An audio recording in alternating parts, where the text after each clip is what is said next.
What's up, guys, and welcome back to my channel. Arman has finally responded to Dana White's recent comments about his position in the lightweight title picture. During a press conference, Arman addressed the situation directly after Dana spoke out last week and shut down criticism from fans who feel Arman is being unfairly left out. Dana made it clear that rankings do not matter in this case, saying Arman was already given his opportunity and chose to pull out of the fight. Because of that decision, Dana stated that Arman now has to work his way back into contention. Dana also added that Arman is still with the promotion, pointing out that he was not cut and that the UFC understands exactly how everything played out behind the scenes. Those comments sparked plenty of debate online, with many fans assuming there is tension or a broken relationship between the two sides. Arman pushed back on that idea. In his response, Arman clarified that Dana never said he was going to fire him, only that he could have. He explained that many people believe he has a bad relationship with Dana White, but according to Arman,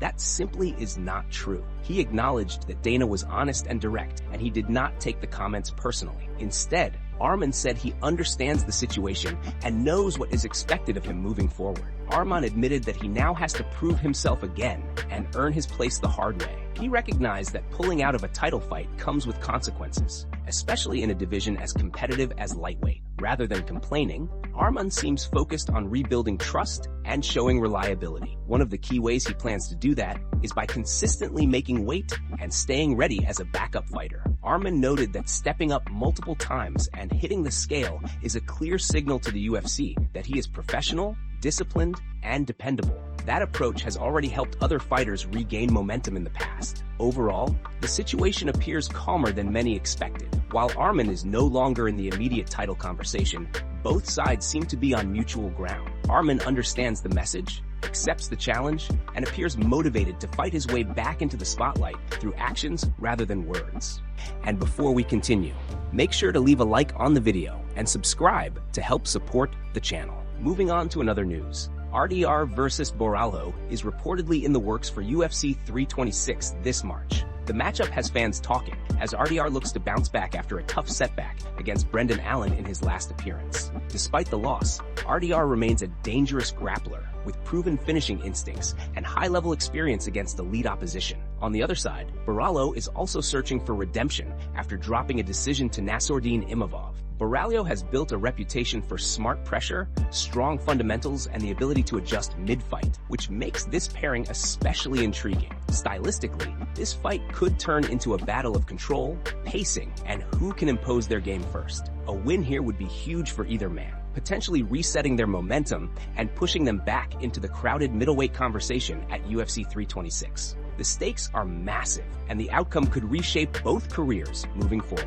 Moving on to another news. Max Holloway had a hilarious and unexpected moment while gaming live on stream. While playing Arc Raiders, Max suddenly ran into a fan inside the match, and things instantly went viral. The fan couldn't believe what was happening and kept repeating, "What are you using, bro?" after getting dropped in the game. Max laughed it off and calmly told him he was live on stream, making the moment even more surreal. The fan started begging for a revive, clearly realizing he had just been taken out by a real UFC legend. Max stayed cool, joking around and saying he was trying to help, but the situation quickly spiraled as enemies closed in. The fan kept pleading, asking him to check the body and pick him up, while Max tried to move toward the location. Before anything could happen, shots rang out and the fan got finished off, ending the interaction in dramatic fashion. Max reacted with pure laughter, saying the guy got smoked right in front of him. The clip spread fast across social media, with fans loving how relaxed and genuine Max was during the whole exchange.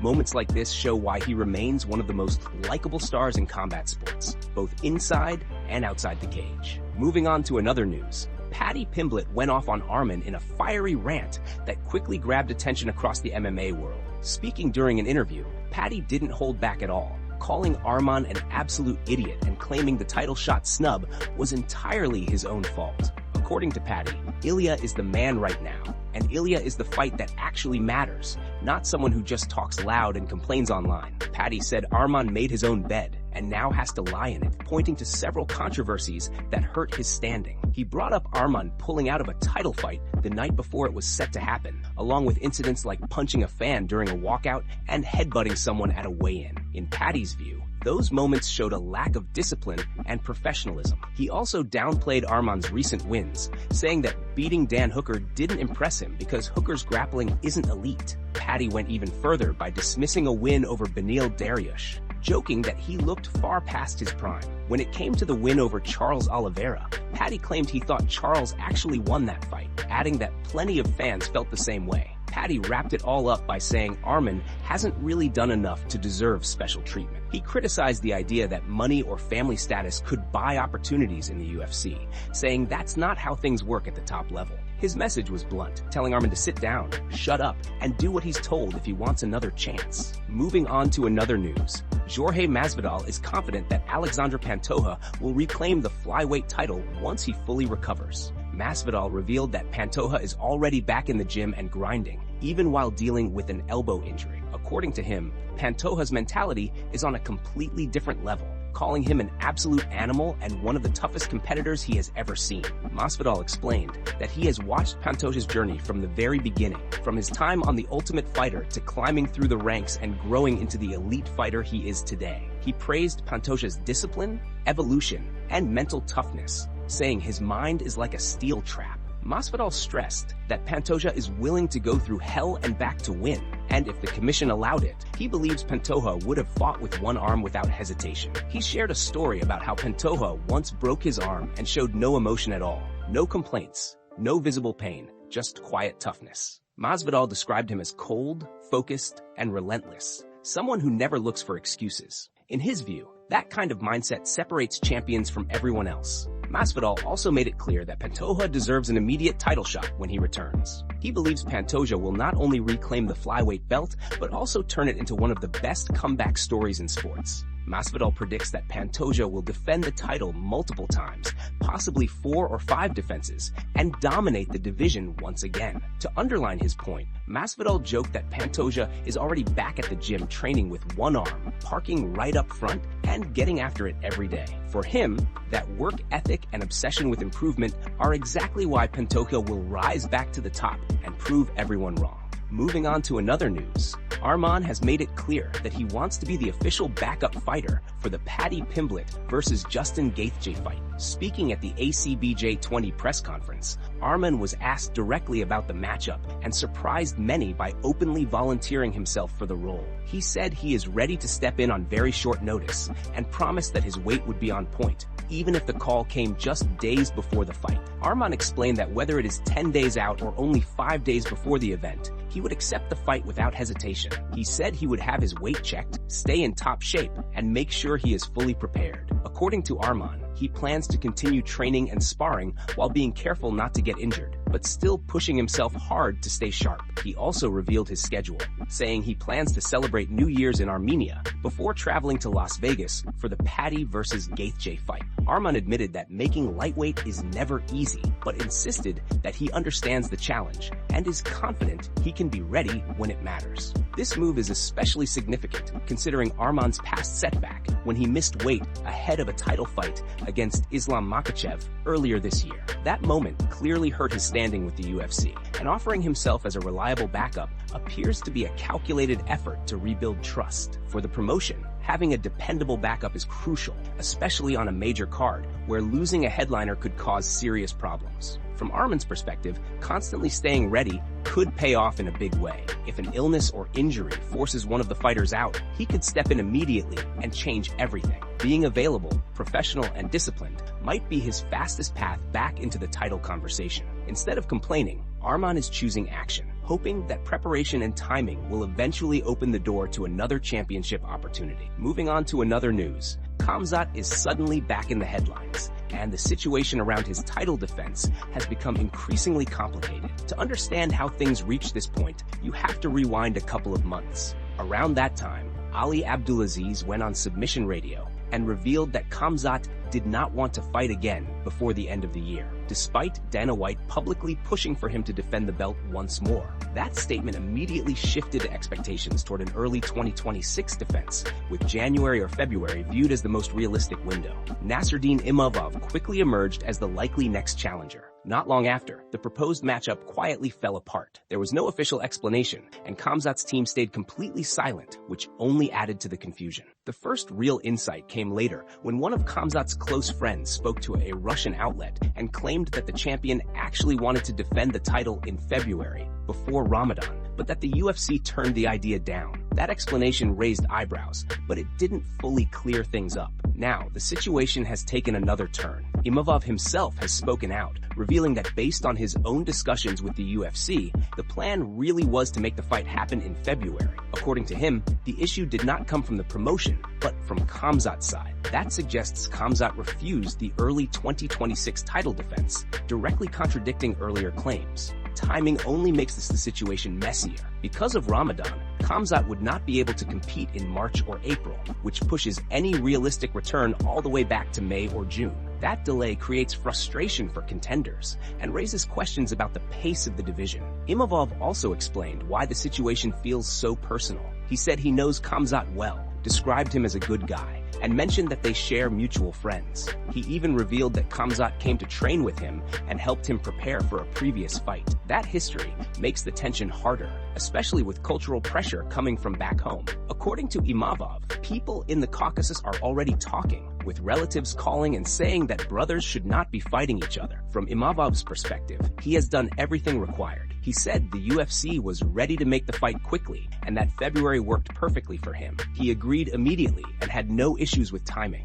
In his words, the only reason the fight did not move forward was because the situation on the other side would not allow it. As things stand, the title picture remains uncertain and the noise around Khamzat continues to grow. Moving on to another news. Major speculation is building around Ilia and the future of the lightweight title. Yesterday, Ilia released a statement on social media telling fans that he will be temporarily stepping away from defending his belt. In that statement, Ilia revealed he is going through a difficult divorce and claimed he is being extorted and falsely accused of domestic abuse. The message immediately sent shockwaves through the MMA community, with many fans unsure how long this situation could keep him sidelined. Now, just a day later, rumors have started to grow that either Ilia or the UFC could soon announce that the title is being vacated. While nothing has been confirmed, the speculation picked up serious momentum after a social media post caught fans' attention. Nina Drama uploaded a video with Justin Gaethje to her Instagram, and viewers quickly noticed something unusual in the caption. The original caption stated that Gaethje would be fighting Paddy Pimblett for the vacant lightweight title at UFC 324, not the interim belt as previously announced. It read that Gaethje versus Paddy would be for the vacant UFC lightweight championship, which instantly sparked talk that a decision behind the scenes may have already been made. Shortly after fans pointed it out, the caption was edited and changed to say interim title instead. That quick edit only added fuel to the fire, with many believing the original wording may have been a mistake that revealed more than intended. Others believe it was simply an error corrected once it gained attention. For now, everything remains speculation, but the timing has fans watching closely. With Ilia dealing with serious personal issues and stepping away, and the Gaethje versus Paddy fight already booked, the lightweight division feels like it's on the verge of a major shakeup. Until an official announcement is made, all eyes remain on the UFC and what comes next. Moving on to another news. Tom Aspinall has gone off on Gane, and the situation surrounding their UFC 321 fight continues to escalate. Ever since that bout, Aspinall has faced mixed reactions from fans and fighters alike. Some critics accused him of faking an injury to escape the fight, while others supported his decision and believed the damage he took was legitimate. Now, more than 50 days have passed since UFC 321, and the MMA world still has no clear answer on when or if the fight will be rebooked. Aspinall has remained vocal throughout the process, posting videos explaining his side of the story and even showing medical reports to back up his claims. Despite that, uncertainty around his health and future has continued to grow. Recently, Aspinall appeared to provide another update, and it came with a sharp shot aimed directly at Gane. The tension reignited after Gane posted on Instagram, saying there was still no date or opponent booked, but that he was continuing to grind and train hard ahead of the holidays alongside Tai Tuivasa. That caption clearly struck a nerve. Aspinall fired back publicly, making it clear why there was no date set. He wrote that he is not medically cleared to fight and is about to undergo surgery because of what he described as disgusting fingernails, directly accusing Gane of cheating. Aspinall ended the message by saying he would be back soon to smash Gane's face in. Following that exchange, it now appears increasingly likely that Aspinall will need eye surgery due to the eye pokes he suffered at UFC 321. The injury has already prevented him from fully training, and doctors have reportedly told him not to resume camp until the issue is completely resolved. This development could sideline him for a significant period of time. With Aspinall potentially facing surgery and an extended recovery, the heavyweight title picture remains clouded. He has previously stated that eye specialists are not allowing him to train at all until his condition is figured out. That means fans may be waiting longer than expected to see him return. As the situation stands, Aspinall's frustration is clear. The rivalry with Gane has intensified, and the heavyweight division remains stuck in limbo while his health takes priority.